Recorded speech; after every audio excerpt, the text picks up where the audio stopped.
আজকে হচ্ছে কি আমরা সবাই মিলে মোমো বানাচ্ছি। তো আজকে আমার দিদি হচ্ছে শেফ। বাবা কি গরম, আমি পুরো স্নান করে গেছি। এখানে স্টিম করতে দিয়েছে, একটুখানি দেখাও তুমি স্টিম করতে। ঠিক আছে, এখানে মোমো আছে, অনেক মোমো। চলো তোমাদেরকে আলোতে নিয়ে গিয়ে দেখাই। এখানে সব থেকে একটা মজার বিষয় হচ্ছে সমস্ত মোমোগুলো এরকম সাইজ, কিন্তু এখানে এমন একজন আছে যে একটু পুষ্টি পায়নি, সেটা হচ্ছে এইটা।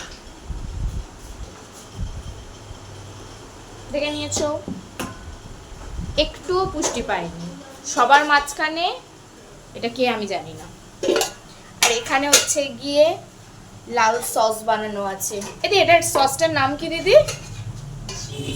চিলি সস, যেটা আমার দিদি বাড়িতে বানিয়েছে। আমি একটা কথা বলছি, বলিয়ে লাইফে সব কিছু পসিবল, মানে আমি আজকে রিয়েলাইজ করছি যে লাইফে হয় না, হয় না, যা কিছু হয়ে যেতে পারে। কারণ আমি মোমো বানাচ্ছি, এটা ভাবা, আমি ইমাজিন করবো না। হয় না, আজ থেকে হয়তো 2-3 মাস আগে অবধি মোমোর নাম শুনলে আমার গা হাত পা সব গুলিয়ে উঠতো।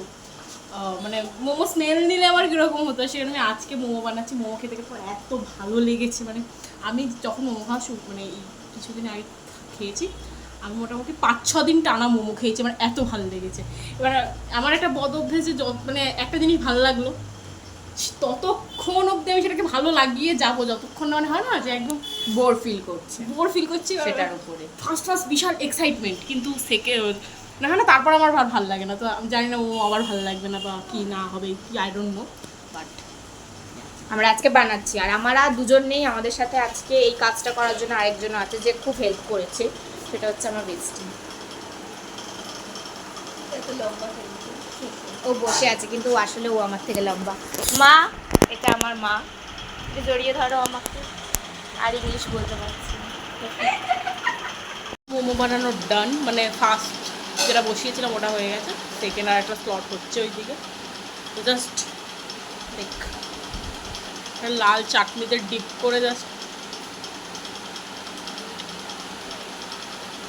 অসাধারণ খেতে হয়েছে। কি ভালো, আমি এত ভালো রান্না আমি কেন করি, মানে বিশাল ভালো রান্না করেছি আমি। দাঁড়াও মোমোগুলো দেখাচ্ছি। এই যে আমার মোমো, ওই সাইজের মোমোগুলো সব ওইখানে স্টিম, ওই সরুগুলো ওখানে স্টিম হচ্ছে, আর বাদ বাকি যেগুলো ছিল আমি খেয়ে ফেলেছি।